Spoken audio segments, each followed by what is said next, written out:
السلام عليكم ورحمة الله وبركاته. أهلا بكم بقناة سلمى للوصفات المصرية. النهاردة هنعمل مع بعض طريقة عمل هو اسمه الفنكوش. الفنكوش دي حاجة بنجيبها من عند العطار. هي شكل المكرونة كده. بتشتريها، هو بيتباع بالكيلو، وتاخدي ربع نص زي ما انت عايزة. كنوع مسليات كده، على القد كده، على قد ايديكي، بس جميلة جدا. هنعملها مع بعض وهنشوف طريقتها. طبعا هي انواع زي ما انت شايفة كده، اشكال وانواع، وطعمه جميل جدا. يلا مع بعض نعمل مع بعض الفنكوش. بنحضر طاسه وبنجيب فيها زيت، بيكون زيت يعني كتير شويه كده. احنا مش هنستخدم طبعا الربع كيلو كله، الربع كيلو كله كتير، يا دوبك احنا هناخد منه لانه هو بينفش. باين عشان كده سموه الفنكوش بقى. نبتدي بقى نشوف الزيت لسه. الزيت سخن، حطيت واحده للتجربه. انت بتحطي بقى، ما تحطيش كتير، حطي كده شويه بشويه، هو هينفش لوحده كده بالشكل ده.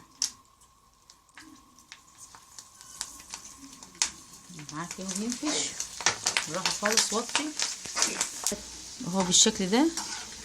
حطي شويه بشويه وتطلعي على طول عشان ما يتحرقش منك. شوفي نفش ازاي. هبتدي بقى اطلعه. طلعنا شويه اهو. هبتدي هعمل كمان معاكم مره كده. ما خدناش برضو الربع كيلو زي ما هو، بس هو بينفش وبيعمل كميه حلوه كده. هناخد برضو على القد كده بالراحه. حطي شويه بشويه عشان يدي فرصه ان هو ينفش. اهو نفش معانا بالشكل ده. هطلع على طول. انا خلاص عمايل الفنكوش. شوفوا شكله عامل ازاي.